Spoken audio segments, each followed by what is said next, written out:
Hello everyone, আসসালামু আলাইকুম viewers. আজকে আপনার সাথে শেয়ার করব ঈদ স্পেশাল ল্যাম্ব ভুনার রেসিপি। খেতে অসম্ভব মজা হয়েছিল, দেখতেই পাচ্ছেন। আর এই কুরবানি ঈদে আমরা অবশ্যই ল্যাম্ব ভুনা করে খাবো, তাই না? যেসব আপু ভাইরা ল্যাম্ব খেতে চান না, ল্যাম্ব থেকে গন্ধ পান, তাদের জন্য আজকের এই রেসিপিটি A to Z আপনাদের সাথে শেয়ার করবো। আশা করব ভালো লাগবে। ল্যাম্ব ভুনা এত মজা হয়ে থাকে, প্লেন রাইস, রুটি, পরোটা, নান, ব্রেডের সাথে সার্ভ করতে পারেন। খেতে অনেক মজা। আজকে আমি ল্যাম্ব ভুনার জন্য নিয়ে নিয়েছি 1.5 কিলো ল্যাম্ব। আজকে ল্যাম্বটা ছিল আমার কুরবানির ল্যাম্ব। এখানে আমি হাড়, চর্বি, মাংস সহ নিয়ে নিয়েছি। আপনারা আপনাদের পছন্দ মতো করে কেটে নেবেন। আমি এখানে কারি সাইজ করে কেটে নিয়েছি। কুরবানির সময় যেভাবে আমাদের ল্যাম্বটা দিয়ে দেওয়া হয় কারি সাইজ, সেটাই আমি আজকে নিয়ে নিয়েছি। আপনারা চাইলে আরেকটু বড় সাইজ করেও নিতে পারেন।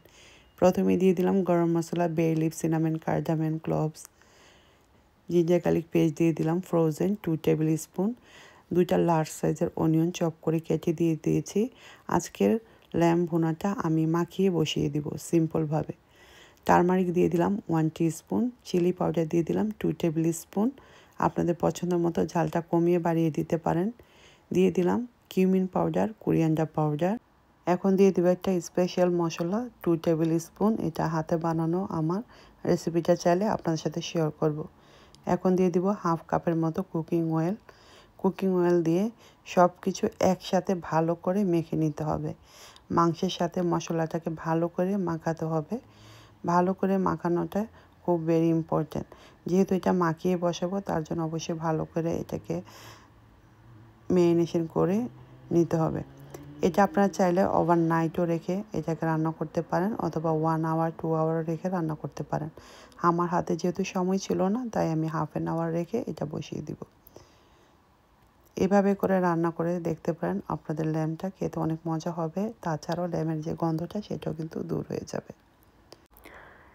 ল্যাম্ব আমার একটা পছন্দের খাবার। আমি প্রায় ল্যাম্ব রান্না করি, এবং আমার গেস্ট আপ্যায়নে যখন ল্যাম্ব রান্না করি, অনেকেই খেতে চায় না, বাট আমার বাসায় তারা সবাই কিন্তু তৃপ্তি করে ল্যাম্ব খায় এবং বলে ল্যাম্বে কোনো গন্ধ পায় না।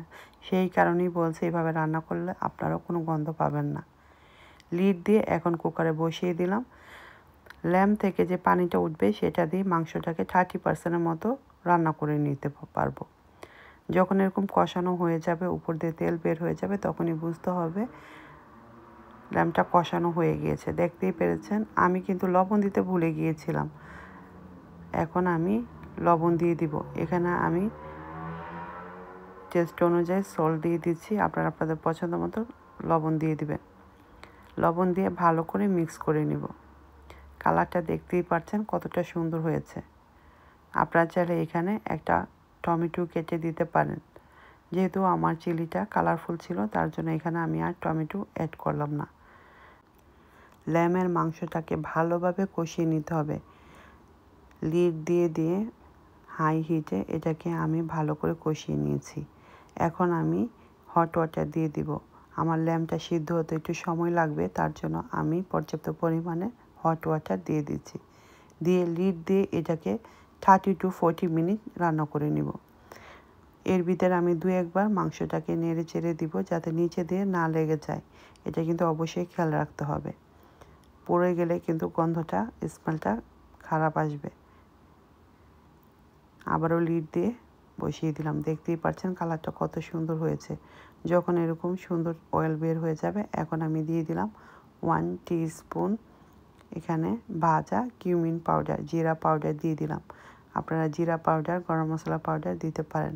আমি যেহেতু আগেই গরম মশলা পাউডার দিয়েছি, তাই এখন আর গরম মশলা পাউডার দিলাম না। এখন ভালো করে মিক্স করে নামিয়ে নিব। তেলটা দেখেন কতটা উঠেছে। ল্যামে যেহেতু অনেক চর্বি ছিল, তেল কিন্তু উঠেছে। আমি কিন্তু হাফ কাপের মতো কুকিং অয়েল দিয়েছিলাম। এখনও আবার একটু বসিয়ে রাখবো। ফাইনালি আমার ল্যাম্ব কারিটা হয়ে গেছে। দেখতেই পাচ্ছেন, এভাবে আপনারা অবশ্যই রান্না করে খেয়ে দেখবেন। চালের রুটি, paratha, naan, bread, plain rice, pulao rice, khichdi, সব কিছুর সাথে আপনারা এটা সার্ভ করতে পারেন। ল্যাম্ব ভুনাটা দেখতেই পাচ্ছেন, গ্রেভিটা কত সুন্দর হয়েছে। আশা করব আমার আজকের রেসিপিটি আপনাদের অবশ্যই ভালো লেগেছে। যারা ফেসবুক পেজ থেকে দেখবেন, প্লিজ ফলো করে আমার সাথেই থাকবেন। আর যারা ইউটিউব চ্যানেল থেকে দেখবেন, প্লিজ পেজটাকে ফলো দিয়ে আমার সাথেই থাকবেন। নতুন নতুন রেসিপি এবং ব্লগ নিয়ে আমি চলে এসেছি আমার এই পেজে। দেখতেই পাচ্ছেন কতটা সফট হয়েছে, খেতে সেই রকম হয়েছিল। সব কিছু পারফেক্ট। এখন এটাকে আমি সার্ভ করে নিব। ঈদের দিনে সকালে ভুনা খিচুড়ির সাথে নান, ব্রেড, পরোটার সাথে সার্ভ করতে পারেন। দুপুরের লাঞ্চে পোলাও রুটির সাথে সার্ভ করতে পারেন। এছাড়াও দেখা যাবে যে কোনো সময় যে কোনো অকেশনে এই রেসিপিটি আপনারা করে গেস্টদের সামনে দিতে পারেন।